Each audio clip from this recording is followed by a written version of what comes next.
Alright guys and ladies, I want to talk to y'all something very serious.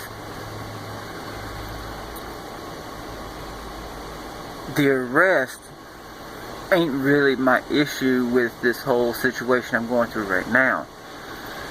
My biggest issue is what happened when I was at the jailhouse. I can't sleep no more. I really can't. And as you can tell, the stress is finally getting to me.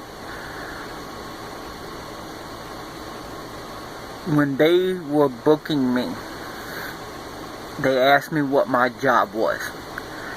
And at this moment, I need y'all to understand something.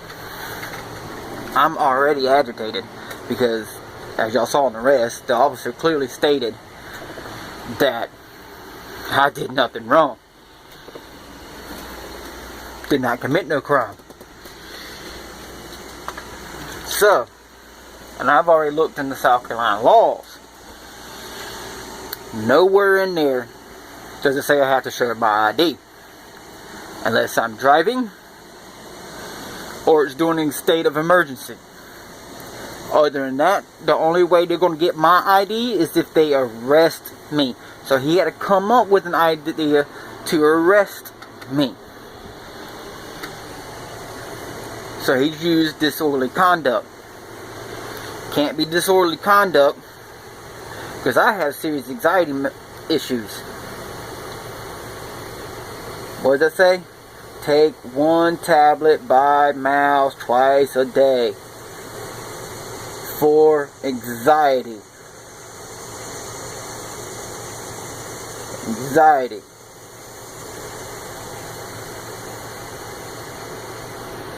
I don't care what kind of medication I'm taking at the moment.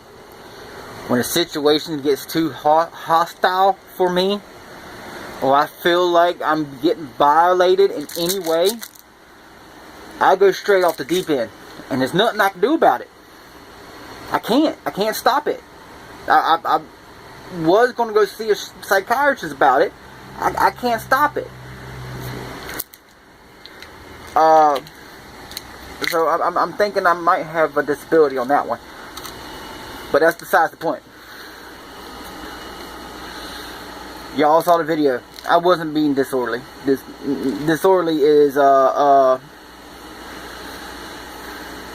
intoxicated in public, shooting a firearm within 50 feet, I think it is, of a public place, you know, road, highway, other people's housing, shit like that, you know.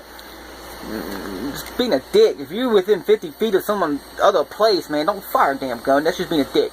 And the third one does say using profanity. Alright, one, out of the whole situation, I didn't use profanity to the officer. I don't believe. I really can't say because I can't remember before I cut on the camera because I had to get my camera going.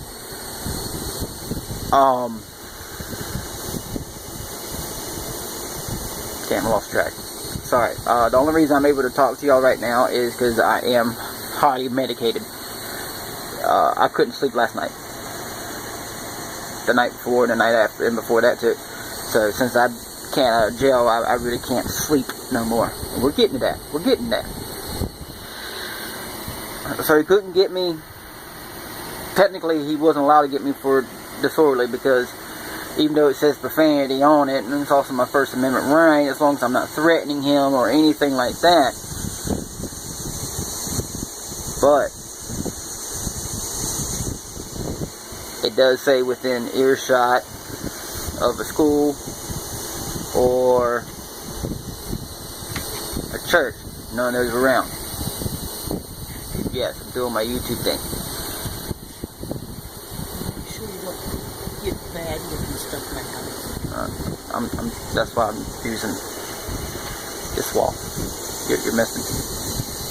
Thin curtains. I'm getting curtained up. I'm Yeah, I don't want shoulder height, mama. Come on now.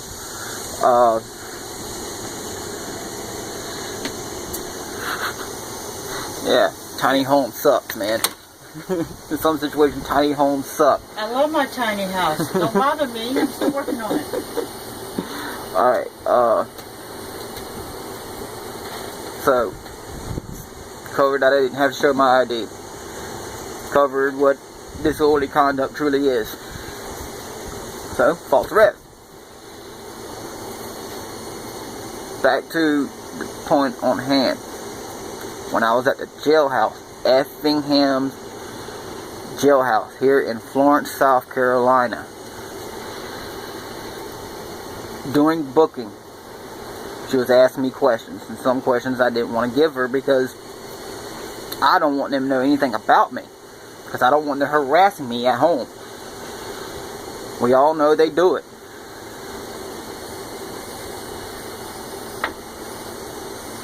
So when they asked me where I worked, to me, that should have never been a question. Ever. What the fuck does a jailhouse need to know where I work at? So I told him it's none it's none of your business. They got butthurt, put me back in the holding cell, and of course, I'm cussing up a storm by this point, because they're refusing to book me now, so I can't go see the judge. That's when 3 of them came into that chamber, what they call a detox chamber, it's bigger than other cells, that tasers in hand, point these tasers at me, and clearly said, please say no. At this time, I'm already turning around and putting my hands behind my back because I don't want to get tased. Now they're threatening my life. I did nothing wrong. I still have a First Amendment right. I might be locked up, but I haven't really been convicted of a crime. Therefore, I am still a citizen. I have my First Amendment right. I can say whatever the Hades I want. As long as I'm not threatening them, bodily harm, their life, their family, their property, whatever. As long as I'm not threatening them, they can't say anything. And no, going to go get your food stamp application because you're going to need it is not a threat. That's why she got upset. I said she's going to have to go to the food stamp office to get a food stamp application because she's going to need it.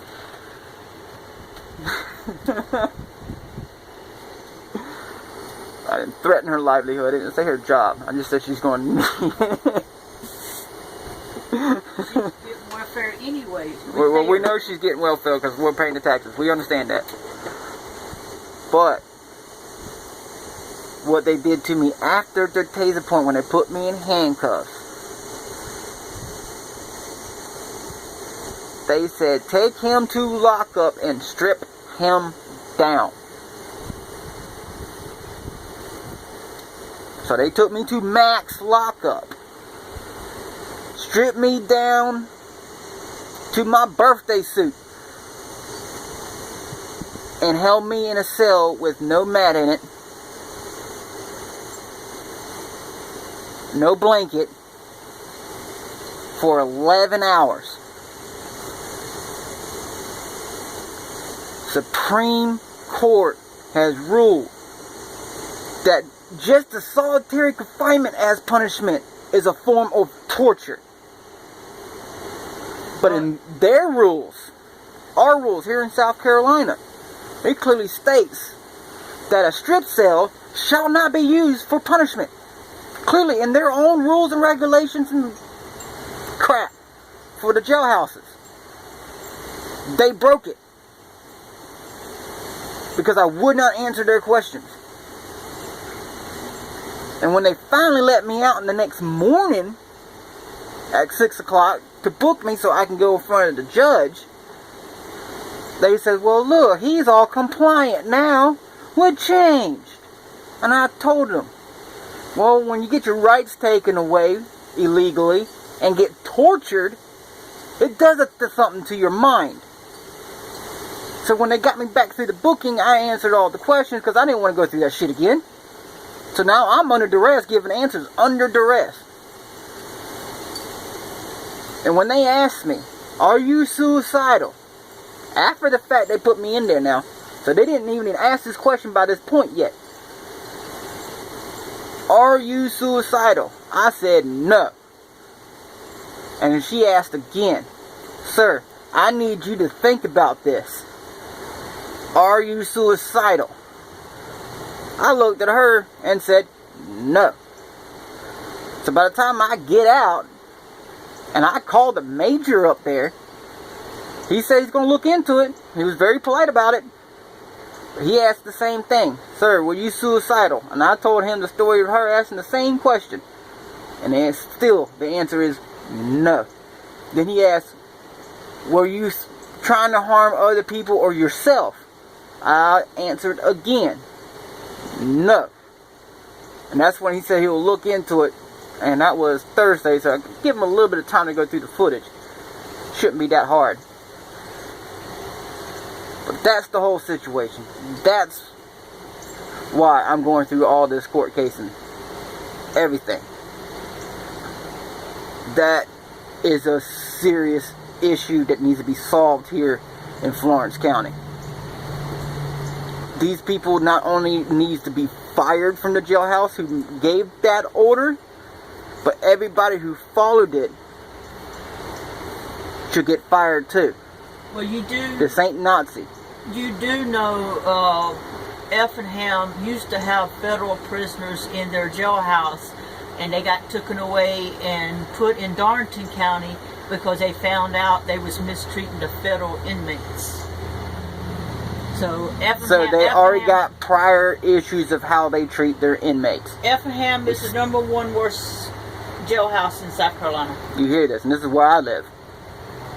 But here's the real kicker. Throughout the night, every time I asked for my clothes, the guard that was back there came up to my door, pointed his taser through the window, and said, if you don't go sit on your bunk, I'm going to tase you. Me knowing physics, at least the basic amount of physics, knowing a taser can't go through shatterproof plexiglass. But that ain't got nothing to do. That's just but like I said, basic knowledge that this shit won't go through. And I said, go ahead, pull the trigger. Let's see who gets tased. Because I wanted to see if it will bounce off and stick to him. That's what I really wanted to see. But the fact is, he still tormented me with that taser. That wasn't so bad because what I know made it hilarious for me at that point. But the fact is, what he still did is still torture, torment. And anybody can help me that's out there, please do. Because I need all the help I can get. Send me information about what steps I need to really do to get everything that I need, even including the videotapes at the jailhouse. Or just simple advice of how to talk to an officer when I'm up there getting all the information I need. So I know the key words to use. Because everybody knows there's key words in the government that if you don't use them, they're not going to give you shit. Please. Anything. Lawyers, advice, give a holler. Support. Give a holler for News Now Houston. Yeah, maybe some of these people, Houston, we watch them. Hightower, California Garden, Johnny 5-0, Mrs. 5-0, PNP News, News Now Patrick. Even Bunny you, Boo. Fuzzy Potato. Yes, we even watch you, Fuzzy Potato. And love it all. Tom Zebra. And let's not forget my mother's channel. She's going. Swamp Fox. Yeah, Swamp Fox. You know, like the Princess Marion Swamp Fox. Swamp Fox. That's her. Your and I'll catch y'all, dude.